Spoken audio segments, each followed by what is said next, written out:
পরে সিদ্ধান্ত হবে কি করা যাবে। এ তরুণেরা, যুবকেরা, আমার মুরব্বিয়ানেরা, ভাই আমার দোস্ত, আমার ওই সময়ে আব্দুল মুত্তালিব কথা মোতাবেক এবার 10টা তীর তুললেন। এই 10টা তীর তুলে 10 জন ছেলের নাম লিখলেন। এই 10টা নাম লেখার পরে তীরটাকে এমনি করে একটু হুড়িয়ে দিয়ে কেউ যেন বুঝতে না পারে কোন নাম কার। ভাই আমার দোস্ত আমার, এবার ছোট্ট বাচ্চা দ্বারা একটা তীরকে তোলা হলো। ওই তীরটা তোলা হলো, কিন্তু এখানে একটা ঘটনা আব্দুল মুত্তালিব পরবর্তীতে বর্ণনা করেন। যেই দিনে আমি তীর নিয়ে আমি যখন লটারি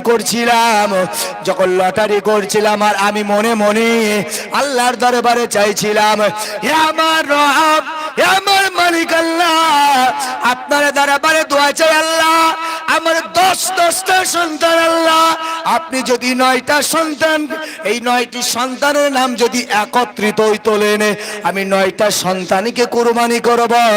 কিন্তু আল্লাহ, আপনি যেন আমার ছোট বেটা আব্দুল্লাহর কুরবানি যেন না হয়, যেন আব্দুল্লাহর নামটা উঠে না আসে। ভাই আমার দোস্ত আমার, আব্দুল মুত্তালিব বর্ণনা করেন, আমি মনে মনে আল্লাহর কাছে চাইছিলাম, কিন্তু আল্লাহর কি লীলা, যখন লটারিটা তোলা হলো, যখন নামটা খোলা হলো, খোলার সাথে সাথে আমি আব্দুল মুত্তালিব দেখতে পাই, আমি যে বেটার জন্য আল্লাহর কাছে আমি চাইছিলাম, পানাহা চাইছিলাম, আমার সেই বেটা হযরতে আব্দুল্লাহর নামটাই উঠে এলো। আব্দুল্লাহর নামটাই চলে এলো। আমি কি করব? যখন আব্দুল্লাহর নাম এলো, মন তো আমার চাই না, কিন্তু কিছু করারও নাই, কুরবানি আমার আল্লাহর রাহে দিতে হবে। ফায়সালা তো সেই রবের পক্ষ থেকে হয়েছে, লটারি করলাম, আব্দুল্লাহরই নাম এলো, কিছু তো করার নাই। ভাই আমার দোস্ত আমার, যখনই আব্দুল্লাহর নাম এলো, কুরাইশ বংশধররা সবাই ঝাঁপিয়ে পড়লো, না আমরা আব্দুল্লাহকে কুরবানি করতে দেব না, আব্দুল্লাহকে আমরা কোনো ক্রমেই করতে দেব না। কারণ আব্দুল্লাহ ছাড়া আপনি যার নাম দেবেন দেন, আব্দুল্লাহর কুরবানি আমরা চাই না।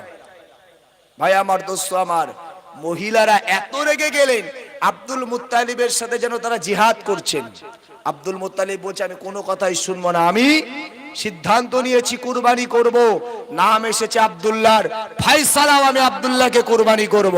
মহিলারা একত্রে তারা বললেন, আপনি কাবার নেতা হতে পারেন, কাবার লিডার হতে পারেন, কিন্তু আপনি লিডার হওয়ার পিছনে আমরাই তো আপনাকে জনসমর্থন দিয়েছিলাম, আমাদের জন্যই তো আপনি নেতা হয়েছিলেন।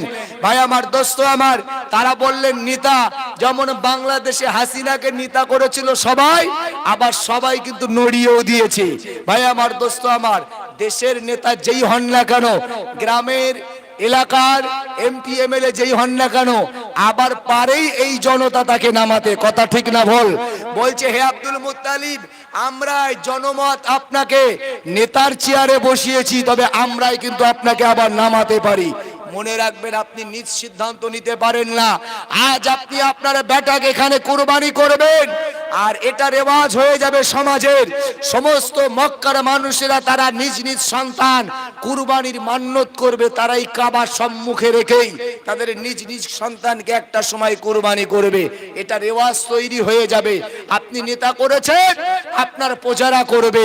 আমরা কখনোই কাবা বাইতুল্লাহ সম্মুখে আপনার বেটা কুরবানি করতে দেব না। কিন্তু আব্দুল মুত্তালিব যে ওয়াদা দিয়েছিল, এই কাবার সম্মুখেই আমি ওয়াদা দিলাম, কাবার মালিক, আমি এখানেই কুরবানি করব। আব্দুল মুত্তালিব ফেকড়ায় পড়ে গেলেন, কি করবেন? অবশেষে তারা বললেন, দেখুন, আমরা কোনোভাবেই আব্দুল মুত্তালিবের দেব না, তাহলে পুনরায় লটারি করা হোক। করুন। পুনরায় লটারি করা হলো। আমার যখন দ্বিতীয়বার লটারি করা হলো, নামটা তোলা হলো, নামটা তোলার পরে দেখা গেল হযরত আব্দুল মুত্তালিব, হযরত আব্দুল্লাহর নামটা আবার এলো। আব্দুল মুত্তালিব বলছে, কি করবে বলো? বলছে, আমরা মানি না। আবার আবার করা হলো, হযরত আব্দুল্লাহর নামটা উঠে এলো। মহিলাদেরকে জিজ্ঞাসা করা হলো, এবার বলো কি করা হবে? বলছে, না, কোনো ক্রমে আব্দুল্লাহর কুরবানি আমরা মানতে চাই না, বিনিময় যদি যা চায় এই কাবার মালিক সেটাকেই দিয়ে সন্তুষ্ট করা হবে, কিন্তু আমরা আব্দুল্লাহর কুরবানি আমরা দিতে দেব না।